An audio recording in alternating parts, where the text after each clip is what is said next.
Yo, what's up guys? It's me Inferno here, and before you ask, yes, I did get a new studio.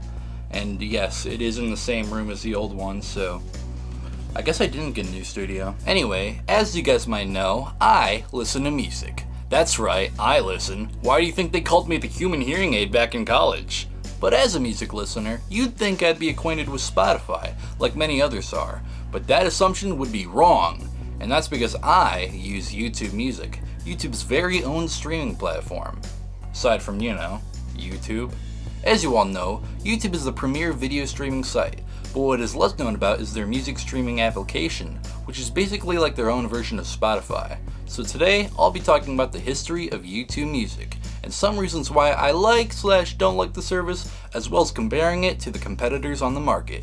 So, why did YouTube get into music streaming? Well, it makes a lot of sense when you realize most music is already on YouTube, so why not capitalize on that by making a more convenient version of that in the form of a new service built specifically for music? There are some changes that make it different from listening to YouTube videos, such as the fact that music and playlists or albums transition smoothly from track to track, there's higher audio quality, and there's a new user interface specifically designed for music. So it makes sense that it's a separate service rather than just being a part of YouTube. But how did it come to be in the first place? Well, it all started in the year of 2015. All was well when a little service called YouTube Red came out. I remember back then everyone was mad about it for some reason. I really don't remember why. I guess people thought the idea of having a subscription service for YouTube was stupid. But then again, that was before literally every product ever made a subscription service.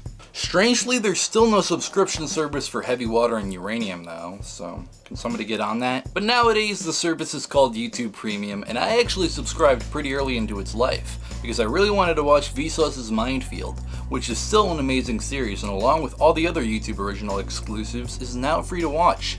So I recommend it. But other than original content, it mostly just offered quality of life additions to the platform, in addition to a service I barely knew existed until a year ago. YouTube Music. The service actually launched in 2015 along with the YouTube Red, but everyone's attention was on YouTube Red, so nobody talked about it. And still nobody talks about it. If you look at the search interest graph, you can tell that the service has a long way to go before being as relevant as Spotify. So why is this? Is it poorly marketed? Is it a worse product? And how does it actually stack up in comparison to the competitors? Let's get into it. First of all, how does the app actually feel to use? In terms of layout and user experience, YouTube Music doesn't really do anything too different. It's basically a combination of regular YouTube and other music platforms like Spotify, which is the main competitor I'll be comparing it against. In terms of user interface, YouTube Music and Spotify might as well be the same. Where you start to see differences is in a few key internal and external features one has and the other doesn't. One cool feature that Spotify has that YouTube Music doesn't is its integration with Discord, which is a messaging platform that I use, which returning viewers may have guessed by now. If you link your Spotify account to your Discord, your friends can see exactly what you're listening to when you're online. I tell you, nothing brings me quite as much joy as viciously mocking my friends for listening to video game music on Spotify, or catching the local edgelord listening to anime music, so this feature does not go unappreciated. However, despite the fact that YouTube and Discord have worked together quite often, YouTube Music has never been integrated into Discord. To be fair to YouTube though, no other music platform has a connection to Discord, which is pretty strange. This must mean that either Discord has a deal with Spotify to keep this feature exclusive to them, or that the Discord staff is too busy working on new features, which of course will only be given to Nitro users. I think I know which one it is, but I'll let you decide which one is more likely. Another way YouTube doesn't stack up to Spotify is in the statistics it gives to its users. Similarly to Spotify's Wrapped service, which let me just say is an unbelievably stupid name, YouTube Music has its own recap which shows you what genres, songs, bands, and albums you listen to the most, along with some other stuff. There's just a few things I wish this did better. One thing it could do is be more genre specific. With Spotify it really tells you exactly what kind of music you're listening to. Like at the time this one guy I knew had no idea he was listening to a genre called boom bap. The fuck is a boom bap? In addition to this, you also just don't get as much information in general. But this gets me into a feature neither of these music platforms have, which is an actual dedicated way for you to see your listening statistics any time of the year. I would love to be able to see the amount of times I've played a certain song or album or how many minutes of a certain band I've listened to, but you don't get anything like that with YouTube Music or Spotify. It's not like they couldn't implement this. Third-party services like Last.fm can chronicle all your music that you listen to after signing up and spit out statistics and other fun things like that for days. And Apple Music shows you your song listening counts, so I don't get why YouTube and Spotify can't do that. That's all I have to say about the features. There's probably a few other things that could be mentioned, such as the algorithm that thinks I want to listen to this song in particular for some reason, and perhaps there's more features that should be added in the future, such as integration with Write Your Music for people who use that website, but that's all I can think of for now. These features I've described are honestly not very important. What's more important are the last two things I'm going to mention.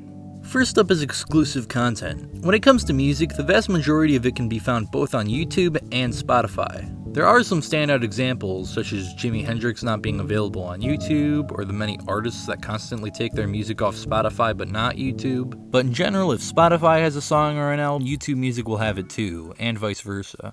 This difference actually becomes way more significant when you look at the non-music content both sites offer. When it comes to YouTube Music itself, there isn't really any exclusive content, but I'd wager to guess most people with YouTube Music got it from also having YouTube Premium. And YouTube Premium did, for a long time, have a lot of exclusive shows and even movies, often made by YouTube's top creators.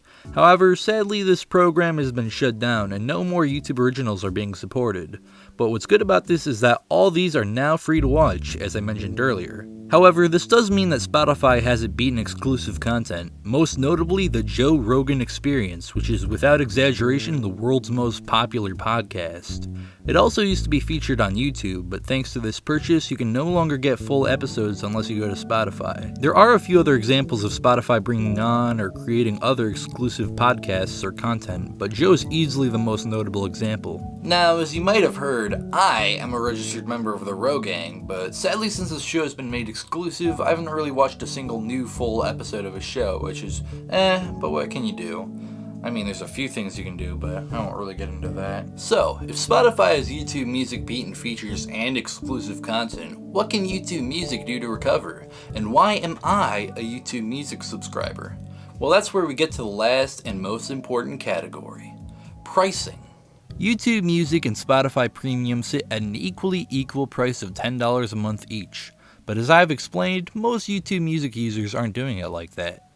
I'd say the majority of YouTube Music's listeners either get YouTube Music as a part of their YouTube Premium subscription or just use it for free. Let's talk the free version of each app. I don't think I've ever seen a service as bad as free Spotify. If you've ever had the misfortune of even trying to use Spotify without paying for premium, you know exactly what I'm talking about. While both YouTube Music and Spotify's free versions are ad-supported, the amount of other ways Spotify finds to screw over non-paying customers is unbelievable. First of all, you're not allowed to pick what song you want to listen to. If you try listening to a song, what it does is start playing a completely different song in a shuffled playlist that eventually will get to your song, instead of just giving you, the song you wanted to listen to. You can't listen to albums right either without premium. If you tap on an album, it just gives you a completely random song order, rather than putting the first song first and the last song last like a music service is supposed to. And those aren't even the worst part of Spotify's free service. The worst part is that you cannot skip songs. You're just not allowed to. You get like 5 free song skips, and then the app is like, "Oh, whoa, you just found our new feature. If you get premium, you can skip songs however many times you want." What kind of bullshit is that? That's not a premium feature. You should be able to pick what song you want to listen to and when. And you should be able to listen to albums in the order their creators intended. You can tell I'm actually mad about it because I'm using all caps in my script. How did they even make such a bad service? I know they did this to make not paying for Spotify as terrible as possible, so you have to upgrade, but did they really have to go this far in making it as useless as possible? Now, if you don't want to pay for a music listening service but still want it to function, try YouTube Music. Not only does it play less ads, but it includes none of the anti-consumer features I just listed. Instead, all paying for premium does is simply give you access to ad-free music, downloading music, and listening in the background while the app is closed. There are no basic features taken away for not paying, just a few extra features. And no, I'm not a paid shill. YouTube owes me at least $20, so I have no reason to be nice to them. In theory, all this means is that you get more from a Spotify subscription, but that's because it makes an excruciatingly bad service into a good service. Meanwhile, YouTube Music's paid option makes an already pretty good service into a better one, which is what apps like these should do. So in terms of the free offerings of their apps, YouTube Music far surpasses Spotify. But what about the other plans and services they offer? Well, YouTube Music, as previously stated, comes with YouTube Premium. If you pay $3 extra, you get access to downloading YouTube videos, ad-free content on YouTube, and background play on YouTube as well. And if you're a serial video watcher like me, I'm sure that has a lot of value to you. That alone makes YouTube Premium the superior deal to me, but who knows, maybe you don't even watch YouTube and you're one of them young whippersnappers that watches TikToks all day. In which case, how the hell are you here? There's one more thing that Spotify has up its sleeve though. If you're an American TV watching college student, then Spotify has the deal of a lifetime for you. You can get Spotify, Showtime, and Hulu for just $5 a month. That's probably the best deal we've seen all day, if there's anything on Hulu you want to watch, that is. Overall, I'd say that YouTube Premium's deal, including YouTube Music, is a better deal than Spotify, unless you have access to the student deal, and the free version of YouTube absolutely blows the free version of Spotify out of the water. I never want to use Spotify ever again because of that. So in conclusion, YouTube Music is better. If you watch YouTube also, which I'm not the only one, right? So why is Spotify winning if the deal you get with YouTube Premium is better? Well, Spotify got into the game early. They were the first huge, independent, and legal music platform, so much so that their name is synonymous with music streaming. Most people who want to use the music streaming platform don't even consider the competition, they just get Spotify because that's what other people do. YouTube Music didn't have this head start, so I guess that explains their distant 5th place in the music arena. But maybe it's not going to be like that forever. You see, according to this article from MBW, which allegedly stands for Music Business Worldwide, but actually stands for Ma Bufang Warlord, don't tell anyone I said that, Spotify is losing market share in the music streaming industry, specifically to one competitor. That's right, YouTube Music. I was surprised when I heard this, especially because nobody I know talks about it. Who knows, maybe this video will cause a media firestorm about how Google is monopolizing yet another industry after home assistants and doorbells. According to the article, YouTube Music subscriptions grew 50% in the first year leading up to Q2 of 2021. Now whatever that means, I think it's good news for YouTube, which now apparently boasts over 50 million subscriptions to YouTube Music and Premium, inching ever closer to Spotify's approximately 175 million. So, after all that said, what's my final conclusion? Well, all this shit's just way too complicated. Let's just start using Napster again. Nutsack 2009! Nutsack 2009! Nutsack 2009! Nutsack 2009! In 2009 I finally saw my nutsack.